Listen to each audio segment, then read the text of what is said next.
Hello friends, good morning. আশা করি তোমরা সবাই ভালো আছো এবং সুস্থ আছো। ফ্রেন্ডস, আজকের ভিডিওতে আমি তোমাদের সাথে যেই কথাগুলো আলোচনা করতে চলেছি সেগুলো হচ্ছে আমাদের গ্রীষ্মের বাগানকে সাজিয়ে তুলতে সাহায্য করবে, আর তার সাথে সাথে আমাদের যে শীতের বাগানে যে সমস্ত ফুল আমরা করেছি এবছর, সেই সমস্ত ফুল গাছগুলোর পরিচর্যা এবং তাদের বীজ কালেক্ট করা, এই সমস্ত কাজগুলো এই সময় সেরে ফেলতে হবে।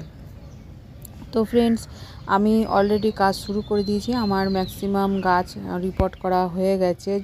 হিবাস্কাস প্ল্যান্টগুলোতে নতুন নতুন পাতা এসেছে, আবার ফুলও ফুটতে শুরু করেছে। তো আমি প্ল্যান্টগুলোকে, হিবাস্কাস প্ল্যান্ট বা গরমের যে সমস্ত গাছ আমার কাছে রয়েছে, সেই সমস্ত গাছের ব্রাঞ্চ প্রুনিং আমি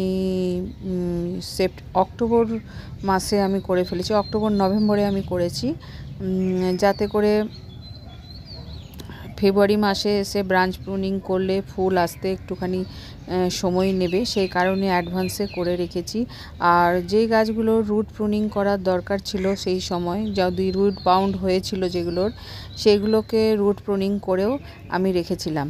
তো তোমরা যারা করোনি, যাদের প্রয়োজন আছে, যে রুট প্রুনিং করার প্রয়োজন আছে কোনো গাছের, তাহলে তোমরা রুট প্রুনিং করতে পারো। কিংবা তোমরা এটা করতে পারো, যেই সাইজের পটে তোমরা গাছটাকে রেখেছো, মানে যেই গাছটার রুট প্রুনিং হয়েছে, যেই গাছটার রুট বাউন্ড হয়েছে, সেই গাছটাকে তোমরা ওর থেকে বড় সাইজের পটে তোমরা ট্রান্সফার করে দিতে পারো।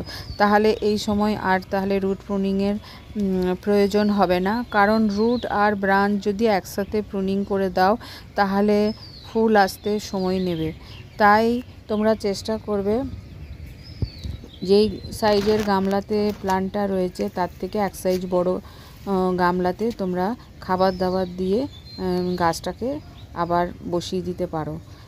আর যাদের ব্রাঞ্চ প্রুনিং হয়নি, তারা ছোট ছোট করে অল্প অল্প করে ব্রাঞ্চ প্রুনিং করো, খুব বেশি বড় করে ব্রাঞ্চগুলো প্রুনিং করো না, কারণ ফুল আসা এবং পাতা দেওয়া শুরু করে দিয়েছে গ্রীষ্মের সমস্ত গাছে। তো আমার কাছে যা সমস্ত গরমের গাছ ছিল সবগুলো আমি অ্যাডভান্সেই আমি করে রেখেছিলাম। এই সময় ছোট ছোট পাতা আসছে আর ফুলও আসছে।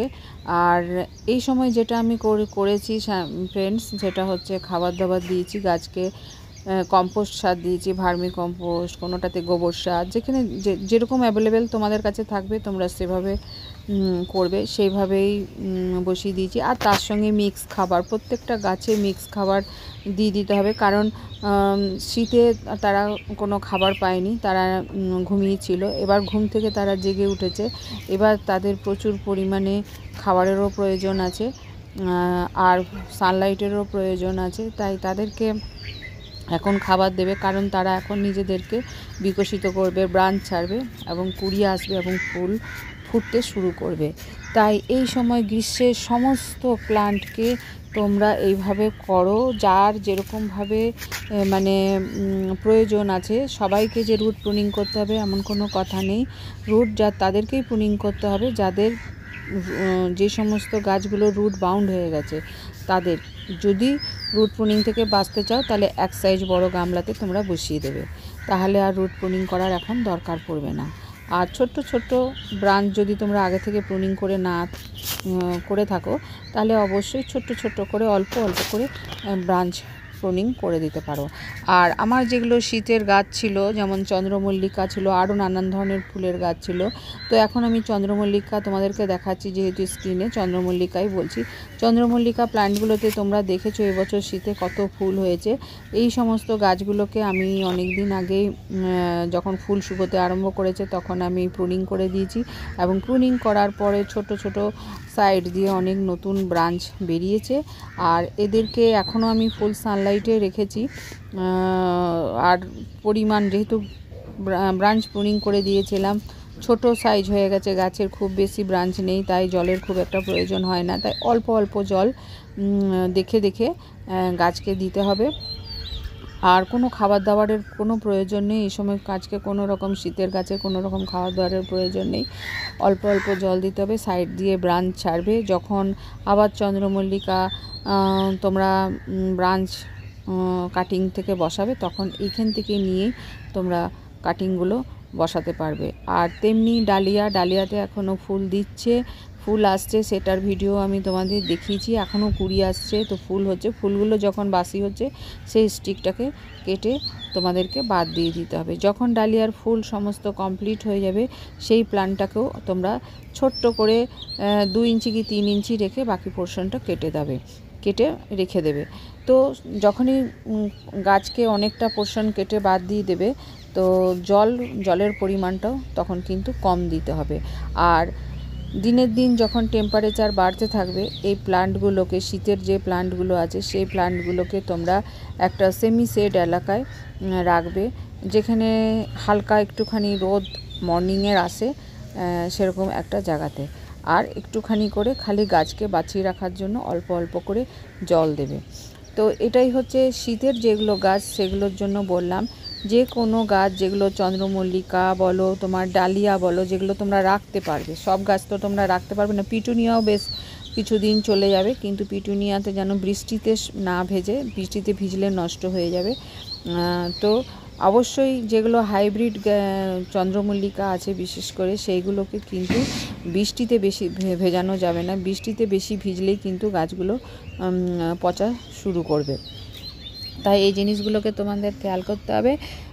আর যারা তোমরা বীজ কালেক্ট করতে চাও, আমি আজকের ভিডিওতে তোমাদেরকে বীজ কালেক্ট করা দেখাবো না, কারণ আমার অনেক পুরনো ভিডিও আছে সেই শীতকালীন ফুলের সমস্ত বীজ কালেক্ট আমি ওখানে দেখিয়ে রেখেছি। কিভাবে কালেক্ট করতে হবে, তাকে বীজকে কিভাবে সেভ করতে হবে, সমস্ত কিছু তোমরা আমার চ্যানেলে পুরনো ভিডিও তোমরা দেখে নিতে পারো। আমি চেষ্টা করব 2-1টা ভিডিওর লিঙ্ক আমি এই ভিডিও ডেসক্রিপশান বক্সে আমি দেওয়ার, তো সেখান থেকেও তোমরা দেখে নিতে পারো। তো বীজ কালেক্ট করা, সেই জন্য ফ্রেন্ডস আমি আলাদাভাবে করে কিছু এই ভিডিওতে আর দেখালাম না। আর গাঁদা ফুলের যেগুলো হবে, যেগুলো ফুলগুলো বাসি হয়ে যাচ্ছে, সেগুলো কি শুকিয়ে তোমরা রেখে দিতে পারো, কিংবা মাটিতে এমন একটা জায়গায় তোমরা রাখতে পারো যেখানে তোমরা রেখে দিলে তোমাদের সেখান থেকে আবার নেক্সট সিজনে সেখান থেকে চারা বেরোবে, এবং চারা বেরিয়ে সেই চারাগুলোকেও তোমরা রাখতে পারো। আমরা যেমন দেশি গাঁদা যেগুলো আনি সারা বছর পুজোর ফুলের জন্য, সেই ফুলগুলোকে যখন বাসি হয়ে যায় তখন আমরা মাটির মধ্যে ছড়িয়ে রেখে দিই। আর সেটা যখন আবার সিজন আসে সেখান থেকে প্রচুর চারা বেরোয়। মাটিটা অবশ্যই ফসফসে এবং হালকা বালি মাটি হলে খুবই ভালো হয়, তাতে করে চারা বেরোতে সুবিধা হয়। আর তোমরা যারা কোনো টবের মধ্যে রাখবে, তবে হ্যাঁ, টবের মাটি যেন একদমই হালকা হয়, বৃষ্টির জলে ভিজে যেন বেশি ভিজে জল জমে না থাকে, তাহলে হয়তো ফুলগুলো নষ্ট হয়ে যাবে বা বীজগুলো নষ্ট হয়ে যাবে। গাঁদা ফুলের জন্য আমি বলছি ফ্রেন্ডস। আর না হলে তোমরা সেভ করে শুকিয়ে তাকে চিকচিকিতে রেখে দিতে পারো। পরবর্তীতে যখন তোমরা আবার শীতকাল আসার সময় আসবে তখন তার আগে তোমরা সেখান থেকে চারা তৈরি করতে পারো। তেমনি সেলোসিয়াতেও সেরকম, সেলোসিয়াতেও বীজ কালেক্ট করে তোমরা রাখতে পারো। আর পিটুনিয়ারও তোমরা বীজ কালেক্ট করে নিতে পারো। আর ডায়ান্থাসের কথা যেটা বলবো ফ্রেন্ডস, ডায়ান্থাস তো প্লান্ট পুরো বছরই থাকে। ডায়ান্থাসের ওই জন্য আমি বীজ নিই না, খালি বাসি যেগুলো বীজ তৈরি হচ্ছে এই সময় ফুলের বাসি ফুলগুলো যদি না ফেলো তাহলে বীজ তৈরি হতে শুরু করবে, এবং বীজ তৈরি হতে শুরু করলে গাছ ফুল দেওয়া কমিয়ে দেবে। তাই যতটা সম্ভব পারো, যতক্ষণ ফুল পাচ্ছ তোমরা, ততক্ষণ যদি বীজ না নিতে চাও অবশ্যই বাসি ফুলগুলোকে পিঞ্চ করে ফেলে দেবে, সেখানে আবার নতুন নতুন কুঁড়ি আসবে। আর ডায়ান্থাসের প্লান্ট একবার আনলেই তোমরা বছর বছর রাখতে পারো, খালি যখন টেম্পারেচার বাড়বে তাকে কিন্তু একটুখানি সেমি সেট জায়গাতে তোমাদেরকে রাখতে হবে, আর অল্প পরিমাণ বুঝে বুঝে তোমাদেরকে জল দিতে হবে। আর বর্ষার সময় অবশ্যই এই প্লান্টগুলোকে তোমাদেরকে বর্ষার জল যেন বেশি না পায়, তা সেরকম জায়গাতে তোমাদেরকে রাখতে হবে। তো এইভাবে তোমরা পিটুনিয়া বা ক্যালেন্ডুলা, তারপরে ছোট ছোট যে সানফ্লাওয়ার আছে সেই সানফ্লাওয়ার, এরকম তোমরা এই কটা গাছের কথাই আমি বলবো। এই বছর আমি এরকমই করেছি, কিছু গাছ করেছিলাম। তো আমি বীজ কালেক্ট করব, সেরকম কিছু চেষ্টা করব যে স্যালভিয়ার হয়তো বীজ কালেক্ট করে রাখি, এরকম পিটুনিয়ারও আমি কয়েকবার বীজ কালেক্ট করেছিলাম, দেখব এবার যদি মন হয় তাহলে করে রাখবো।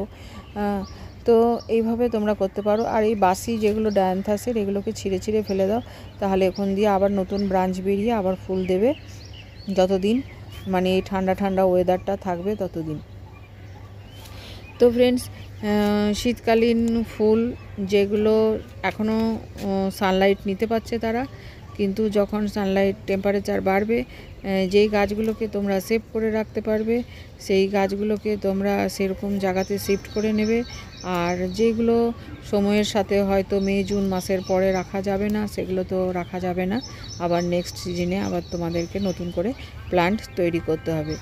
তো এইভাবেই তোমরা শীতের গাছগুলোর যত্ন নিও।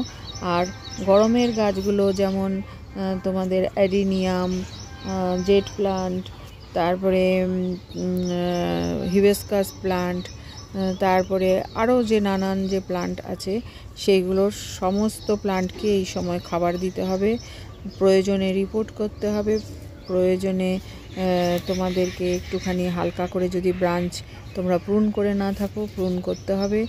আর মাটিতে অবশ্যই তোমরা পেস্টিসাইড দেবে, যাতে মাটিতে পোকামাকড়ের থেকে মাটিটাকে, টবের মাটিটাকে মুক্ত থাকে। আর তোমরা পরিচর্যা করা শুরু করো, গ্রীষ্মের বাগান অবশ্যই সুন্দর হয়ে সেজে উঠবে তোমাদের বাগান। আর তার সাথে যেগুলো তোমাদের গোলাপ, আমার কাছে যেমন কয়েকটা গোলাপ আছে, গোলাপ তোমরা যদি নতুন এনে থাকো নার্সারি থেকে, তাহলে অবশ্যই সেগুলোকে আবার পটিং করবে, খাবার দাবার দিয়ে ভালোভাবে পটিং করবে। আর যেগুলো পুরনো গোলাপ আছে সেইগুলোতেও তোমরা এই সময় একবার, কারণ ওরা ফুল দিয়েছে, এখনও ফুল দিয়ে যাচ্ছে গাছগুলো কম বেশি করে, কিন্তু ওদেরকে এই সময় তোমাদেরকে ভালো মতো খাবার দাবার দিয়ে দিতে হবে। সমস্ত ধরনের মিক্স খাবার তোমরা গাছকে দেবে, আর ওষুধপত্র চলতেই থাকবে। তো ফ্রেন্ডস, এইভাবে আমি আমার বাগানের পরিচর্যা করছি, আর সেইটাই আমি তোমাদের সাথে শেয়ার করছি।